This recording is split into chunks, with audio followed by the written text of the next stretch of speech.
ಜೈ Hind fighters. ಇವತ್ತು ರಾಯಚೂರಿನಲ್ಲಿ ನಡೆದಂಥ ಅಗ್ನಿವೀರ್ ಭರ್ತಿಯಲ್ಲಿ ಪಾಸ್ ಆದಂಥ ಇಬ್ಬರು ವಿದ್ಯಾರ್ಥಿಗಳು ನನ್ನ ಜೊತೆ ಇದ್ದಾರೆ.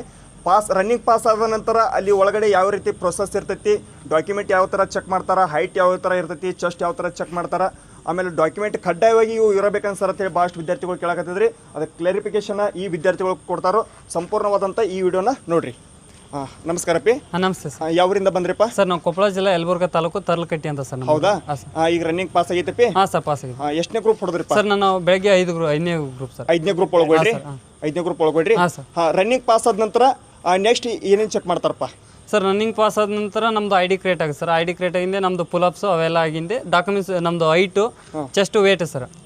ಚೆಸ್ಟ್ ಹೈಟ್ ಇಡ್ಲತ್ತಾರಪ್ಪ ಸರ್. ಚೆಸ್ಟ್ ಅಂದ್ರೆ ನಮ್ಮ ನಾರ್ಮಲ್ ಎಷ್ಟು ಕೊಡ್ಬೋದು ಸರ್, ಅದರಿಂದ 5 ಸೆಂಟಿಮೀಟರ್ ಎಗ್ಸೇಬೇಕು ಸರ್. 5 ಸೆಂಟಿಮೀಟರ್ 77 82 ಸೆಂಟಿಮೀಟರ್ ಅಷ್ಟು ಬೇಕಾ? ಹೈಟ್ ಎಷ್ಟು ಇಡ್ಲಕತ್ತಾರಪ್ಪ? ಹೈಸ್ಟ್ ಭಾಳ ಹಿಡಿಯತ್ತಾರ ಅಂತ ಹೇಳಿ ಭಾಳಷ್ಟು ವಿದ್ಯಾರ್ಥಿಗಳು ಕೇಳ್ಪಟ್ನಿ. ಹಂಗೇನಿಲ್ಲ ಸರ್, 167 ಸರ್. 167 ಇದ್ರೆ ಸಾಕು, ಹೈಟ್ ಪಾಸ್ ಆಗುತ್ತೆ. ಪಾಸ್ ಆರಾಮ. 166 ಪಾಸ್ ಆಗ್ಬೋದಾ? ಪಾಸ್ ಆಗ್ಬೋದು ಸರ್. ಪಾಸ್ ಆಗ್ಬೋದು, ಏನು ತೊಂದರೆ ಇಲ್ಲ. ಅದಾದ ನಂತರ ಆಮೇಲೆ ನಿಮಗೆ ಅಲ್ಲಿ ಡಾಕ್ಯುಮೆಂಟ್ ಯಾವ ತರ ಚೆಕ್ ಮಾಡ್ಲಕತ್ತಾರ? ಇದು ಭಾಳಷ್ಟು ವಿದ್ಯಾರ್ಥಿಗಳು ಒಂದು ಗೊಂದಲದಾಗದಾರ. ಡಾಕ್ಯುಮೆಂಟ್ ಯಾವ ತರ ಚೆಕ್ ಮಾಡ್ಲಕತ್ತಾರಪ್ಪ? ಸರ್ ಡಾಕ್ಯುಮೆಂಟ್ಸ್ ನಮಗೆ ಒಂದು ಫಸ್ಟ್ ಇದನ್ನ ಕೊಡ್ತಾರೆ, ಕಾರ್ಡ್ ಸರ್.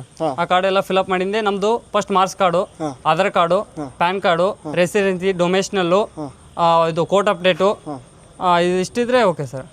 ಕೋರ್ಟ್ ಅಪ್ಡೇಟ್ ಕಡ್ಡಾಯ ಇರ್ಲೇಬೇಕು ಸರ್. ಇರ್ಲಿಕ್ಕಂದ್ರಪ್ಪ ಇರ್ಲಿಕ್ಕಂದ್ರೆ ಒಳ್ಳೆ ರಿಜೆಕ್ಟ್ ಸರ್. ರಿಜೆಕ್ಟ್ ಇಲ್ಲ, ಇನ್ನೊಂದು ಚಾನ್ಸ್ ಕೊಡ್ತಾರೆ ಸರ್. ಅವತ್ತೇ ಅವತ್ತೇ ಮಾಡಿಸ್ಕೊಂಡ್ರೆ ಕಡ್ಡಾಯವಾಗಿ ಒಟ್ಟು ಕೋರ್ಟ್ ಅಪ್ಡೇಟ್ ಮಾಡಿಸಬೇಕು.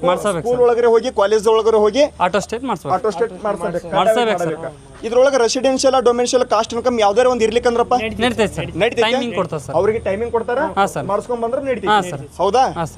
ಮತ್ತೇನೇನ್ ಇರ್ತೈತ ಪ್ರೊಸೆಸ್? ನೀವು ಈಗ ವೈಟ್ ಬನ್ನಿ ಅಂತ ಹೇಳಿ ಕಡ್ಡಾಯವಾಗಿ ತಗೋಬಾರ್ದು ಸರ್. ಬೆಳಿಗ್ಗೆ ವೈಟ್ ಬನ್ನಿ ಇರಬೇಕು ನೋಡ್ರಿ ಸ್ನೇಹಿತರೆ. ರನ್ನಿಂಗ್ ಬಿಡ್ಬೇಕಾದ್ರೆ ವೈಟ್ ಬನ್ನಿನ ಕಡ್ಡಾಯವಾಗಿ ಕೇಳಕತ್ತಾರ. ಯಾಕಂದ್ರೆ ಬೇರೆ ಬೇರೆ ತರ ನೀವು ಟಿ ಶರ್ಟ್ಗಳನ್ನ ಹಾಕೊಂಡು ಓಡಾಕ ಅಲ್ಲಿ ಬಿಡಂಗಿಲ್ಲ.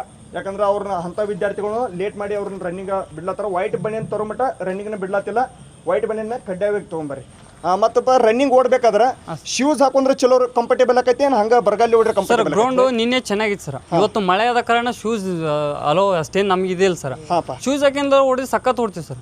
ಶೂಸ್ ಹಾಕೊಂಡ್ ಓಡ್ರು ಅಲ್ಲ, ಶೂಸ್ ಇರ್ಲಾರ್ದೆ ಓಡೋದು. ಶೂಸ್ ಇರ್ಲಾರ್ದ ಓಡ್ರಿ ಸಖತ್ತಾಗಿ ಓಡ್ತೀರಿ. ನಾವು ಶೂಸ್ ಹಾಕಿ ಪ್ರಾಕ್ಟೀಸ್ ಆರಾಮ್ ಹೊಡಿಬೋದು ಸರ್. ಓಕೆಪ್ಪ, ಸಖತ್ ಗ್ರೌಂಡ್ ಐತೆ. Okay, thank you sir. ಜೈ ಹಿಂದ್.